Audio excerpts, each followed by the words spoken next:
Hi, my name is Gloria Roberts. Today, we are discussing the topic sexually transmitted infections.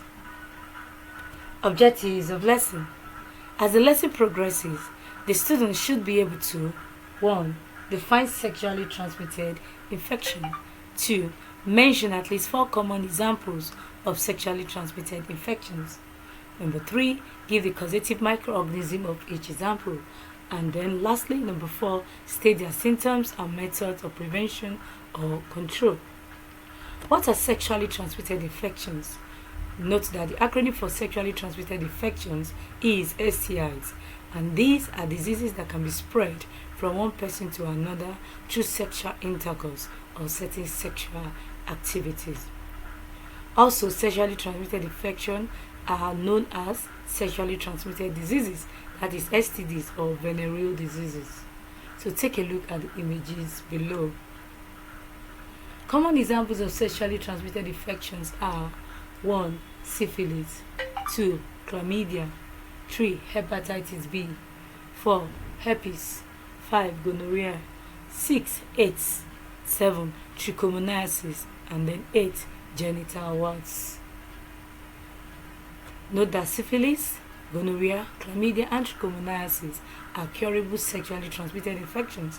That means with antibiotics, certain change in diet and lifestyle, these diseases can be cured.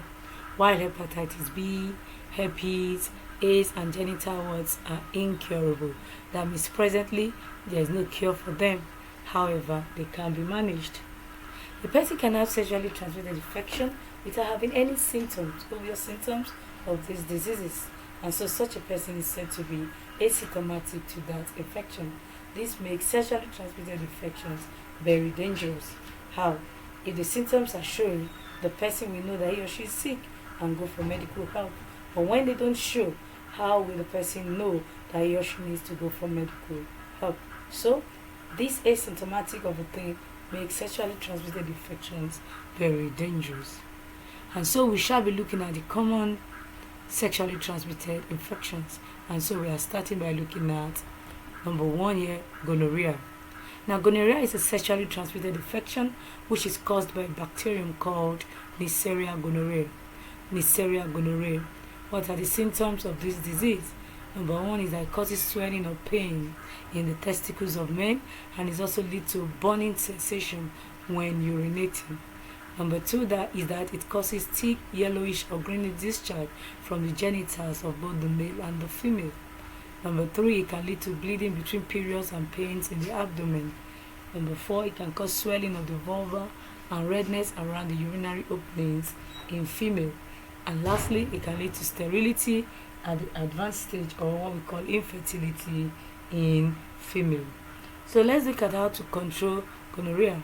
Number 1 here we have avoid multiple sexual partners. Number 2, stop sexual intercourse with infected partner. Number 3, get medical attention or help immediately symptoms are observed. The second we are looking at is syphilis. So syphilis is a sexually transmitted infection that is caused by a bacterium called Treponema pallidum. Treponema pallidum. Syphilis can also be transmitted from blood, through blood transfusion, infected needles and syringes or razor blade, and also from mother to their babies when pregnant. So this kind of transmission of syphilis from mothers to babies during pregnancy is what we call congenital syphilis. So what are the symptoms of syphilis? It can cause painless sores around the anus or the genitals. It can lead to fever, headache, weight loss, or even skin rashes on the body, often on the palms of the hands or the soles of the feet. And lastly, it can cause damage to the heart, damage to the brain, damage to the nervous system, hearing loss, that is deafness, can cause blindness, and the worst of it all, insanity, or we call madness. Yes. Then how do we control syphilis? Number 1, avoid multiple sexual partners. Number 2, stop sexual intercourse with infected partner. Number 3, get medical help immediately. And lastly, have regular STI check-up. Now, regular STI checkups are very, very important. So the third one we are looking at is the genital warts. Now, this disease is caused by a bacterium called human papilloma virus. Human papilloma virus. The symptoms of genital warts can appear weeks, months, or even years after contact with the virus. That is why one of the methods of preventing STI that says avoid having sexual intercourse with infected person can be a little bit challenging, because sometimes these symptoms don't show on time. So how do you know someone that is infected? Number one symptom here is that it can cause small painless flesh colored bumps, which are the warts around the vagina, the penis, the anus, or the upper thighs. It can cause, number two, itching or bleeding from the genitals or the anus. And lastly, number three, it can lead to cervical cancer. How do we control genital warts? The first point here is the prevention. So it is done even way before the infection at all is contracted. So vaccines are available for women. So number two here is that avoid sharing towels, razor blades, bar soap, and other personal items or objects with infected person. So here we have images of HPV warts on the body of its victim. So this is how the bumps look like, or the warts. Okay, the next one we are looking at is chlamydia. Chlamydia is also caused by a bacterium which is called Chlamydia trachomatis. Chlamydia trachomatis. It can affect both men and women. In women, they can get chlamydia in the cervix and in the rectum. In men, they can get chlamydia in the urethra and of course at the rectum as well. And in both male and female, they can get it in the throat. So the symptoms of chlamydia include: one, a burning sensation when urinating. That means a very painful sensation when urinating. Number two, it can cause smelly abnormal vaginal discharge in female. Number three, it can cause lower abdominal pain, nausea, or even fever. Number four, it can lead to pains, itching, and swelling in one or both of the testes in male. Number five, it can cause rectal pain, discharge or bleeding from the rectum. That is if it affects the rectum. So how do we control chlamydia? Number one is have regular STI checkups. Number two, stop sexual intercourse with infected person. Like I said earlier, this can be a little bit challenging. And number three here is get medical attention immediately the symptoms are observed. So the next one we are looking at is the common one, AIDS. Now, AIDS is an acronym for Acquired Immune Deficiency Syndrome. Acquired Immune Deficiency Syndrome. This disease AIDS is caused by a virus known as HIV. So HIV stands for Human Immunodeficiency Virus. Human Immunodeficiency Virus. HIV is a virus or a pathogen that causes the infection known as AIDS. Now, how does HIV virus work in the body of a victim? The first thing it does is that it attacks, infects, and destroys certain white blood cells in the body, which are called the lymphocytes or the helper T cells, which make up our immune system.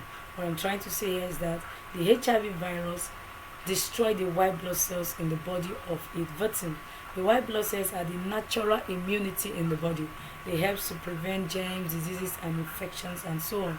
So when the HIV virus affects this white blood cell, over the time the immune system is destroyed or become low. So once the immune system is destroyed, its defense against infection is broken down, making it vulnerable to various opportunistic diseases. What are opportunistic diseases? These are diseases that naturally will not affect someone with high immune system. Diseases such as diarrhea, such as malaria, all kinds of just common disease that the immune system can easily fight. But because the immune system is down due to the work of the HIV virus, the immune system is down, is destroyed. These opportunistic diseases can affect the body, and that is what later kill the person or victim if they are not properly managed. So we want to look at mode of transmission of this infection. The first one here is receiving blood transfusion from an infected person. Number two is that infection through childbirth and breastfeeding. This can be transmitted through childbirth and breastfeeding. Number three, using unsterilized infected needles, razor blade, clippers, syringes, and so on. And lastly, by practicing oral kiss and anal sex with an infected person. Note that HIV virus can be found in the semen of men, vaginal discharge of female, it can be found in breast milk, can also be found in blood. HIV virus cannot be found in saliva. However, during deep kissing or open mouth kissing, if injuries are involved, then through the injuries, this virus can be contracted. So what are the symptoms of HIV virus? It can cause fever, chronic diarrhea, excessive weight loss, general skin irritation, persistent cough, and severe fatigue. Simply are just known as the opportunistic diseases. Now, control or prevention of HIV/AIDS. Number 1, keep one faithful partner. Number 2 is avoid sharing sharp objects such as razor blades, syringes, needles, and so on with infected person. Number 3 is that screen blood before transfusion. 4 is avoid oral sex and anal sex with infected person. And lastly, very important, public awareness. Educate people on the danger of HIV. There can be seminar, workshop, campaign, and so on to educate people on what HIV virus means, the danger, the symptoms, and how to prevent. This will naturally bring the infection to a low level. So next, we are going to discuss the general effects of STIs. Number 1 is that it makes one vulnerable to opportunistic diseases. Number 2, mother-to-child transmission of sexually transmitted infections can result in stillbirth. That means the baby dying in the womb of a pregnant woman. It can lead to neonatal death. It can lead to low birth rate. It can lead to prematurity and congenital deformity. That means deformity of a baby during pregnancy or in the womb. Number 3 is that HPV infection causes cervical cancer. STI, that is number 4, such as gonorrhea and chlamydia, are the major causes of pelvic inflammatory diseases. And 5 it causes infertility or sterility, as the case may be. And 6, it can cause insanity, that is madness, can lead to blindness, and of course deafness. So let's look at how to prevent sexually transmitted infection. First, here we have abstinence. Abstinence for unmarried people, abstinence for teenagers, abstinence for students. So abstinence, but for the married couples, the best way is be faithful to your partners. And number 2, comprehensive sexuality education. Education is the key. When people are aware, take care of themselves better. And 3, counseling for someone that is infected, so that such a person can go for medical help. And someone that has maybe physical trauma, emotional trauma due to this infection, such a person can be counseled as well. All right, so let's go. Oh, it's time for the student activity. So we have come to the end of the class. So we have 10 questions for you to answer. Yes, so go through the questions, answer them all. But if you are not able to answer any, go back to the video, watch it again, view it again, download it if you can, or if you so desire, and then come back again to these questions and attempt them all. And I know by then you'll be able to answer it all. So at this point, this is the answers to our student activity. It's time for you to mark yourself. Our goal here is 100%. You must get everything. Yes, get everything. So at this moment, I want to say please subscribe to my YouTube channel. If you're a new viewer, a new watcher, please like my videos, click the notification bell, and of course drop your comments. You'll be appreciated and attended to in due time. Alright, 100% right? Good. Okay, at this time I'll say thank you for joining me in this class. Thank you for learning today.